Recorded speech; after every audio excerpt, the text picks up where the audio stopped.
The searchers signal for silence, the raised fists at a quake rescue scene. We have been seeing that for days now in Mexico's disaster zone. Now we're going to meet the team of volunteers behind it. They're rescuers known as topos, or moles to us, fearless volunteers who crawl into the dark and dangerous places where victims are trapped. The moles have a history that goes back to Mexico's 1985 disaster. They formed in response to that 8.0 magnitude quake that killed thousands of people in Mexico City. It hit September 19th of '85, just like the deadly quake that hit this week.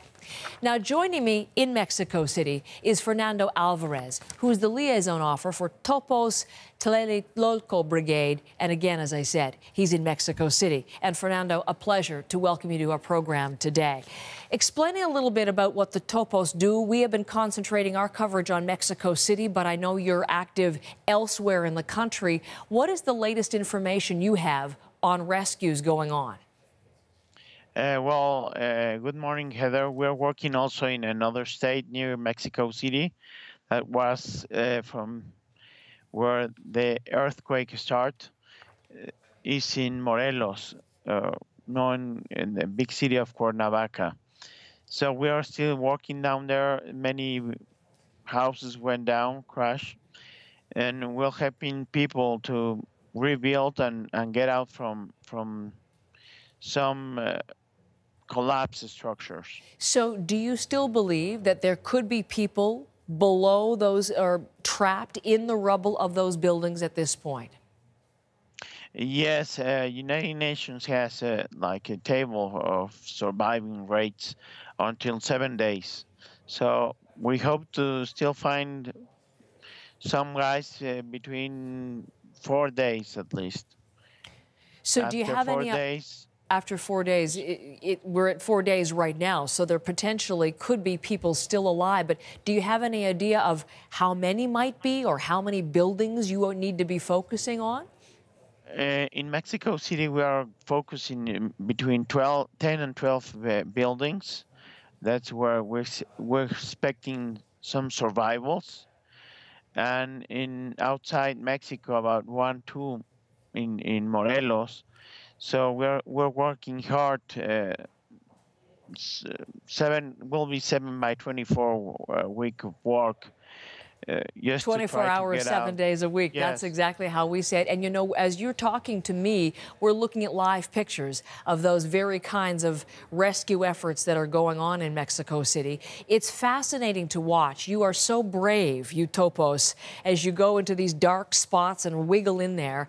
Can you explain to me how you work, the kinds of equipment and techniques you use to get to people?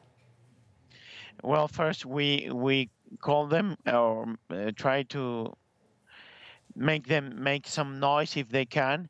If not, we have the canines, the dogs, and trying to locate some people probably alive or dead, and try to get to know where they are located. After that, we start trying to make, if we go down to the garage or the top or a wall, or how we can enter without making them an injury or more injured than are right now. And you go to reach those people in the midst of a structure that's collapsed all around you. So what are the biggest challenges, I guess, that you face in getting to them? Well, you have, as you said, the structure is collapsed, so we have to be very careful into entering. That's why we don't have just one method. We make getting through the ceiling, through the floor, through a wall. It depends where we locate it and how the structure collapses. So there are many techniques. We have danger all the time, but we're trying to keep it just without danger in the work. Right. Because everything could collapse more. You know, we understand that there have been more than 50 people who've been pulled alive in this earthquake, and you're saying there's hope for more people to be found. What does it feel like when you get to somebody and you pull them out and that person is alive? Well, it's a strange feeling. You feel all right. You're proud that get help to somebody that may change their lives for the rest of their lives will be changed. And you were involved in this going back to 1985. You started when this whole thing began after the quake in '85. And then, days and days after the earthquake, you still did find people who had survived. So, given that history, do you still have hope for finding people this time round?